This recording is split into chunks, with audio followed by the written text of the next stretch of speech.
اللہ کے نبی علیہ الصلوۃ والتسلیم نے فرمایا کہ جو عورت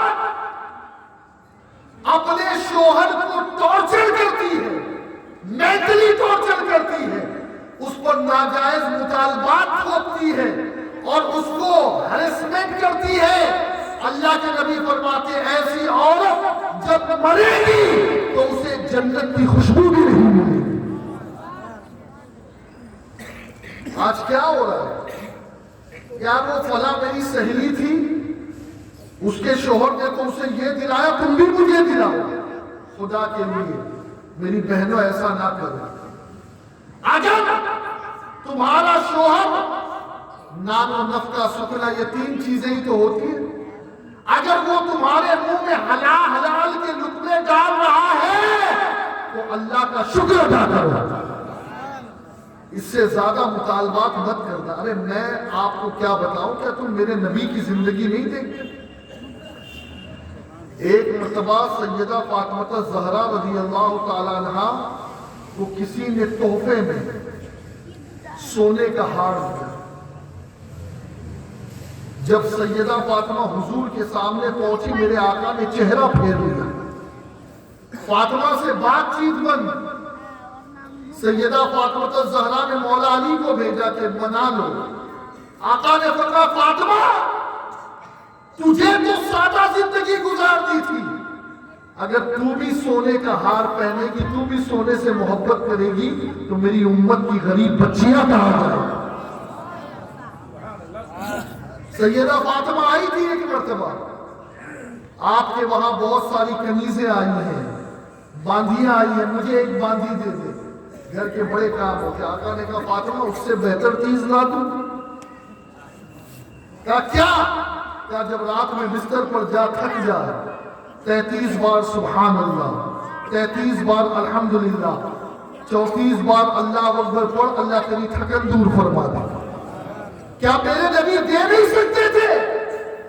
دے سکتے تھے، لیکن میرے نبی نے خادمہ اس لیے نہیں دی کہ پھر ہر دنیا کے باپ سے اس کی بیٹی کہتی کہ رسول اللہ نے تو اپنی بیٹی کو خادمہ دی تھی، آپ بھی یہ سنت ادا کرو، تو اس غریب باپ کا سر نہ جھکے، اس لیے میرے نبی نے اسے شرمندگی سے بچایا۔ اسلام کی تعلیمات بڑی پاکیزہ ہے، بڑی پاکیزہ۔ وہ عرض یہ کر رہا تھا کہ کبھی ضرورت سے زیادہ اپنے شوہر کو ٹارچر نہ کریں۔ اب یہ تو ہو گئی عورتوں کے لیے بات، اور ایک چیز عرض کر دوں میں، جہیز کے بارے میں تو میں نے کہہ دیا کہ اس کا اسلام میں کوئی، لیکن ہاں مہر یہ بیوی کا حق ہے۔ بیوی جتنا چاہے اتنا مہر مقرر کر سکتی ہے، اور اگر وہ جلدی کا معجل ہوتا ہے نا، مبجل اور معجل، وہ معجل کہے تو جب تک شوہر اسے نہ دے ہاتھ نہیں لگا سکتے۔ اور کبھی بھی یاد رکھے، کچھ لوگ کہتے ہیں یار بیوی تو اپنی ہے نا، معاف کرا دے گا۔ حضور نے فرمایا جو مہر معاف کرانے کی نیت سے رکھے تو ایسا شخص زانی ہو کے مرے گا، ایسا شخص زانی ہو کے مرے گا۔ آج پتہ نہیں یہاں پہ کیا چلتا ہے، کتنا چلتا ہے؟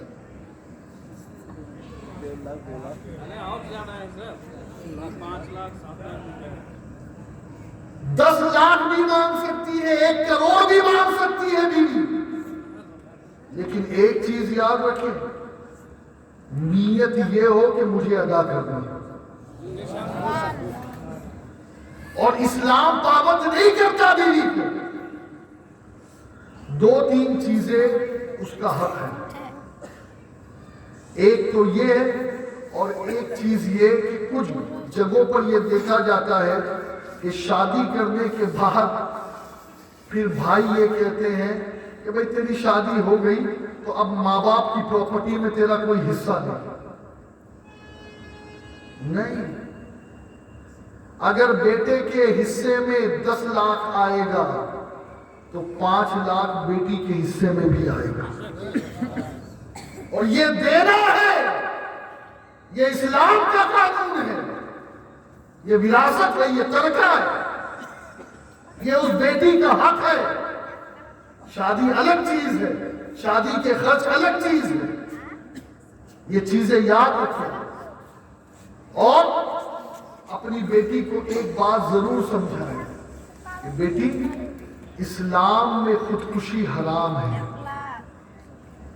اللہ کے نبی علیہ السلام نے فرمایا کسی بھی، دیکھیے اسی لیے تو یہ طلاق کے معاملات رکھے بھی گئے کہ جب نبھے نہ تو پھر وہ قاضی کے پاس جا کر کے شکایت کرو، قاضی شرع دیکھے کہ کیا حقیقی معنوں میں بیوی پر ظلم ہو رہا ہے، تو پھر اگر وہ سمجھا سکتا ہے تو سمجھا دے، اور اگر نوبت آگے نکل چکی ہے تو پھر فسخ نکاح کے اس کو کی۔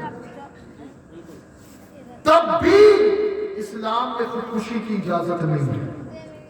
اللہ کے نبی فرماتے ہیں صلی اللہ علیہ وسلم کہ جو خودکشی کرے تو جس ہتھیار سے اس کو، مثال کے طور پہ وہ پہاڑ سے کود کے گرا، یا کسی نے جو ہے اپنے آپ کو چھری بھونک کر کے ہلاک کر دیا، زہر پی کر کے ہلاک کر دیا، پھانسی لگا کر کے آگ میں اپنے آپ کو جلا دیا ڈوب کر کے، تو ان تمام صورتوں میں وہ تکلیف جو اسے ہوئی ہے وہ قیامت تک کے اسے ہوتی رہے، قیامت تک کے ہوتی۔ اسلام میں اجازت کہیں نہیں ہوتی، کہیں سے کہیں۔ تو یہ چند باتیں میں نے عورتوں کے لیے، اب چند باتیں مردوں کے لیے۔ آج ایک مرد کو یہ بات سمجھنی ہے کہ میں اگر نکاح کر رہا ہوں، کسی کے دل کا ٹکڑا لے کر آ رہا ہوں، کسی کے گھر کے چاند کو اپنے آنگن میں اتار رہا ہوں، کسی کی دل کی دھڑکنیں اس کے گھر سے چھین کر لا رہا ہوں، کسی کی لخت جگر نور نظر کو اپنے گھر لا رہا ہوں۔ اس نے تمہارے لیے سب کچھ چھوڑ دیا، ماں چھوڑی، باپ چھوڑا، بھائی بہن، اپنا وہ گھر جہاں سے بچپن سے پیدا ہوئی، پرورش پائی، اب جب وہ تمہارے پاس آ گئی، وہ اللہ کی ایک امانت ہے۔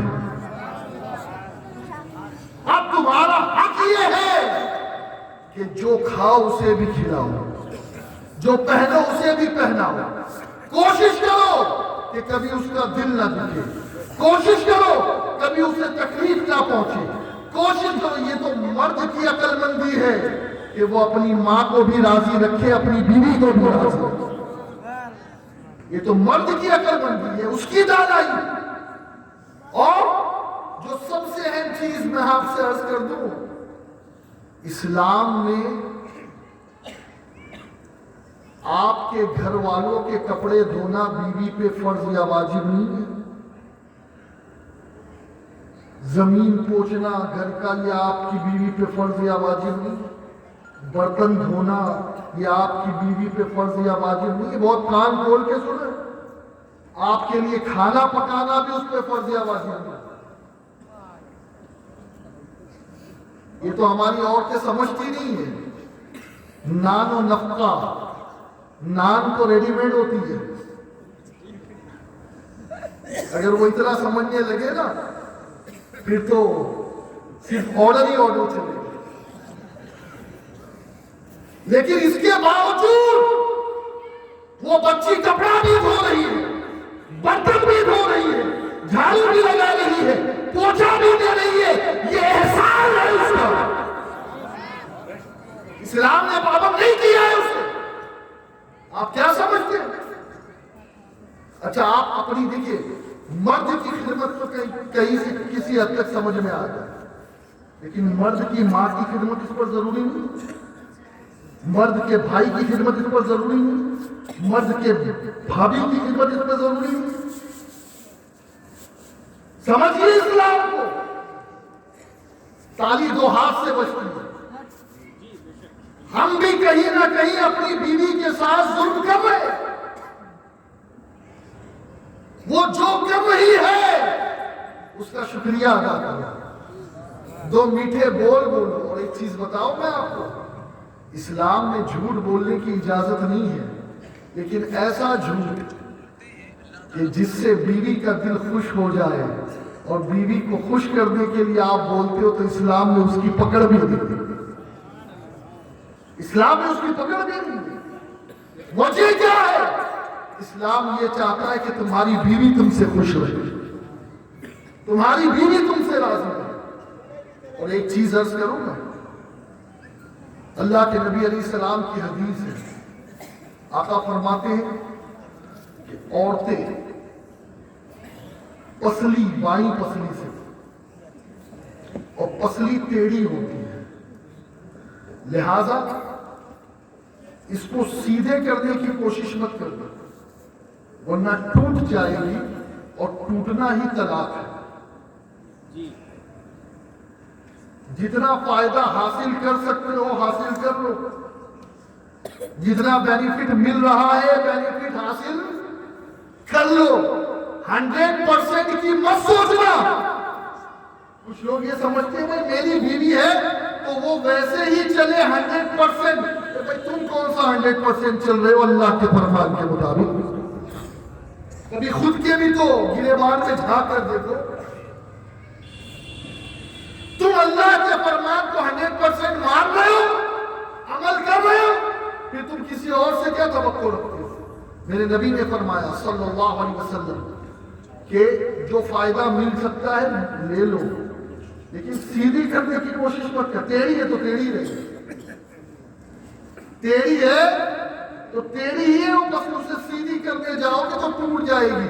اور میرے نبی نے فرمایا ٹوٹنا ہی طلاق ہے. ایک بہت بڑے ولی آپ جانتے ہیں کہ جب غریب نواز رضی اللہ تعالیٰ ہندوستان آ رہے تھے تو اس وقت سلطان محمود غزنوی ہندوستان سے جا رہے تھے. کئی بار ہندوستان پہ حملہ کیا, شکست کھا کر گئے, لیکن جب اپنے مرشد کی بارگاہ میں پہنچے, کہا مرشد کئی بار ہند پہ حملہ کیا, شکست, کچھ کرم فرمائے. تو ان کے مرشد حضرت شیخ ابو الحسن خرقانی رحمۃ اللہ علیہ, انہوں نے اپنا کرتا دیا, کہا جب کوئی مشکل وقت آئے تو اس کے وسیلے سے دعا کر دینا. اس کے اب بھائی ہمارا تو عقیدہ یہ ہے کہ ولی کا کرتا بھی کام کرتا ہے. جب ولی کے کرتے کی یہ کرامت ہے تو نبی کے کرتے کا معجزہ کیا ہوگا؟ نبی کے کرتے کا معجزہ کیا ہوگا؟ اللہ اکبر. اب حضرت ابو الحسن خرقانی رحمۃ اللہ تعالی علیہ کا اب ہوا یہ کہ جب وہ ہندوستان آئے سلطان محمود غزنوی, تو ایک جگہ ایسا لگا کہ اب پسپائی ہو گئی, تو 2 رکعت نماز پڑھی, وہ جھپا کھولا, کہ مولا اس کے وسیلے سے مجھے فتح دے. جیت گئے. کچھ دنوں بعد اپنے مرشد کی بارگاہ میں پہنچے, کہا مرشد آ گیا ہوں, فتح یاب ہو گیا. کہا کیا مانگا؟ میرے کرتے کے بدلے کیا مانگا؟ حضور ایسا ایسا معاملہ تھا, 2 رکعت نماز پڑھ کر کے دعا کی, بڑا سستا سودا کر دیا, بڑا سستا سودا کر دیا. کہ اللہ کی رحمت اس بات پر آمادہ تھی اگر تو اس کے وسیلے سے اللہ سے عرض کرتا کہ ہندوستان کا رہنے والا ایک ایک شخص مسلمان ہو جائے تو پورا ہندوستان مسلمان ہو جائے. تو نے سودا سستا کر دیا, محمود سستا کر دیا. وہ حضرت شیخ عبد الحسن خرقانی رحمۃ اللہ علیہ خانقاہ میں ایک شخص مرید ہونے گیا, تو کہا کہ حضرت ابھی گھر میں ہے. اب وہ گھر گیا تو دیکھا کہ گھر سے جھگڑے کی آواز آ رہی ہے. بیوی شیخ صاحب کو برا بھلا کہہ رہی ہے. اب اس نے ارادہ بدل دیا, کہا کہ بھائی یہ پیر مجھے کیا سنبھالے گا جس سے بیوی نہیں سنبھلتی, جس سے بیوی نہیں سنبھلتی, یہ پیر مجھے کیا سنبھالے. واپس آ گئے. پھر کسی نے پوچھا تو گیا تھا مرید ہونے کے لیے؟ تو مرید ہوا نہیں؟ کہا گیا تو تھا، لیکن معاملہ یہ دیکھا، میں نے کہا جو اپنے بیوی کو نہیں سنبھال سکتا تو مجھے کیا سنبھالے گا؟ کہا چل میرے پیر کے پاس، میرے پیر کے بارے میں اتنی بڑی بات کہ حضرت کی بارگاہ میں لے کر گیا۔ کہا کیا بات ہے؟ کہا حضور وہ مرید ہونے آیا تھا، ایسی ایسی بات۔ کہا نادان، آج اللہ نے مجھے یہ جو مقام دیا ہے، یہ مقام صرف اس لیے ہے کہ میں اپنی بیوی کی سختیوں میں صبر کرتا ہوں۔ اللہ نے مجھے ولایت کا مقام عطا کیا۔ یہ معمولی چیز نہیں ہے۔ ہمیشہ بیوی ہی صبر نہ کرے، تم بھی صبر سیکھو۔ میرے نبی نے کبھی اپنی کسی بیوی پہ ہاتھ نہیں اٹھایا۔ میرے نبی کی تو 12 بیویاں تھیں، 12 بیویاں تھیں۔ میرے نبی نے کبھی کسی بیوی پہ ہاتھ نہیں اٹھایا۔ آج تم اپنی بیویوں کو مار کر اپنے آپ کو مرد سمجھتے ہو؟ شرم نہیں آتی تمہیں؟ حیا نہیں ہے تمہارے پاس؟ غیرت نہیں ہے؟ عورتوں پہ ہاتھ اٹھاتے ہو؟ کس درجے پر پہنچے ہو؟ یہ نازک اس لیے تھوڑی ہے، یہ پھول تمہارے گھر میں اس لیے تھوڑی بھیجا گیا تھا کہ تم اس کی پنکھڑیوں کو توڑ کر کے پھینک دو، مروڑ کر کے۔ عزت کرو۔ اور میرے پیارے آقا علیہ الصلوۃ والتسلیم کے پیارے دیوانوں، عورتوں کے باتوں پہ جتنا صبر کرو گے مولا اتنا مقام بلند کرتا چلے۔ آج بس گفتگو کو یہی میں ختم کرتا ہوں، اس لیے کہ وقت میں گنجائش نہیں ہے، میرے بعد بھی آپ کو ایک خطاب سننا ہے۔ اور ایک بات صرف اخیر میں عرض کرتا ہوں آپ سے کہ ایسے لوگوں کے ساتھ کبھی بھی دوستی مت رکھیں کہ جو معاذ اللہ ثم معاذ اللہ میرے نبی کے علم غیب کے منکر ہیں۔ کیا کہا میں نے؟ علم غیب کے منکر، جو کہے معاذ اللہ اللہ کے علاوہ علم غیب کسی کے پاس نہیں۔ ہمارا عقیدہ یہ ہے کہ حقیقی علم غیب جاننے والا اللہ ہے، اور اللہ کی عطا سے میرا رسول بھی علم غیب جانتا ہے۔ اللہ کی عطا سے، بولیے زور سے بولے، اللہ کی عطا سے میرا رسول بھی علم غیب جانتا ہے۔ بس ایک آیت پیش کرتا ہوں میں تاکہ ایسے لوگوں سے بچو۔ ہاں، داڑھی مت دیکھنا، پیشانی کے داغ مت دیکھنا، نماز کی تبلیغ مت دیکھنا، چیک یہ کرنا یہ نبی کا ادب والا ہے یا نہیں، نبی کے ادب والا ہے یا نہیں۔ ایک مرتبہ حضور کے دور میں کئی مفسرین نے اسے لکھا ہے کہ ایک صاحب کی اونٹنی گم ہو گئی، اور ایک روایت میں یہ ہے کہ میرے نبی کسی جنگ سے لوٹ رہے تھے، تو اس وقت کسی شخص کا مدینے میں انتقال ہو گیا، تو اس وقت کوئی موبائل فون تو تھا نہیں۔ حضور نے کہہ دیا مدینے میں فلاں فلاں شخص کا انتقال ہو گیا، تو یہ جو منافق تھے، محمد غیب کیا جانے، مدینے میں کوئی مرا، انہیں کیا خبر؟ معاذ اللہ، سمجھے نا، بولی بولی سمجھے، محمد غیب کیا جانے۔ اور ایسے جیسے وہ کہا، وہ صحابی تو حضور نے کہا کہ تیری اونٹنی گم گئی؟ ہاں۔ تو فلاں فلاں وادی میں ایک پیڑ میں اٹک گئی ہے۔ وہ صحابی گیا تو اسے مل بھی نہیں، لیکن اس نے نبی کے بارے میں یہ بات کہی کہ نبی کو کیا معلوم، معاذ اللہ۔ اور آج بھی یہ بھی یہی بولتے کہ نبی کو کیا معلوم۔ اب سنو ایسے لوگوں کے بارے میں قرآن نے کیا کہا، حضور نے ان لوگوں کی اپنے پاس بلایا،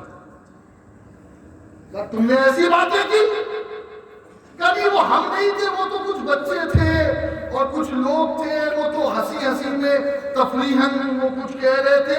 قرآن کی آیت نازل ہوئی، قل اب اللہ وآیاتہ ورسولہ کنتم تستہزئون، کیا تمہیں مذاق کرنے کے لیے اللہ کی آیتیں اللہ کے رسول ہی ملے تھے؟ اللہ اور رسول ہی ملے تھے؟ لا تعتذروا قد کفرتم بعد ایمانکم، بہانے مت بناؤ، تم سب کافر ہو گئے ایمان لانے کے بعد، ایمان لانے کے بعد تم کافر ہو گئے۔ جو میرے نبی کے غیب کا مذاق اڑائے وہ ایمان والا ہو ہی نہیں سکتا۔ اللہ تعالیٰ ہم سب کو عمل خیر کی توفیق عطا فرمائے۔ آپ نعت شریف سننا چاہیں گے؟ کتنے لوگ سننا چاہیں گے؟ لیکن میں آپ سے ایک وعدہ لینا چاہوں گا، اگر آپ کو نعت شریف سننا ہے، کل پھلوریا عیدگاہ راج محل کتنے لوگ آئیں گے؟ دیکھیں ہاتھ ہی لوگ نہیں اٹھانے جی، اتنے ہی لوگ؟ ارے کل تو ایک نہیں، انشاءاللہ میں بھی رہوں گا اور بھی بڑے بڑے نعتخواں آئیں گے انشاءاللہ، بڑے بڑے عظیم مقرر خطابات کرنے آئیں گے ماشاءاللہ۔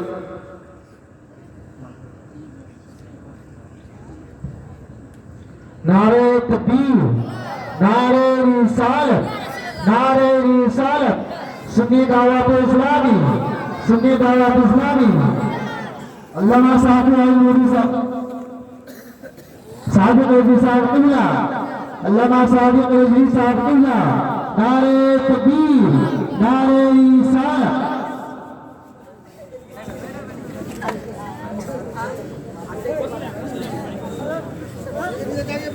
تشریف رکھیے انشاءاللہ۔ اب آخری کڑی اس پروگرام کی اور جن کی کتاب کو ہمیں سننا ہے، اللہ تعالیٰ ہم سب کو عمل خیر کی توفیق عطا فرمائے۔ بابا سے بلند الشریف صلی اللہ علیہ یا رسول اللہ وسلم علیہ یا حبیب اللہ۔ جنت میں کس کو جانا ہے؟ ہاتھ ہی نہیں اٹھاتے، پیارے تو نیک ہے نا آپ لوگ۔ اللہ کے نبی فرماتے ہیں جو ایک مرتبہ لا الہ الا اللہ کہے گا وہ جنت میں داخل ہوگا۔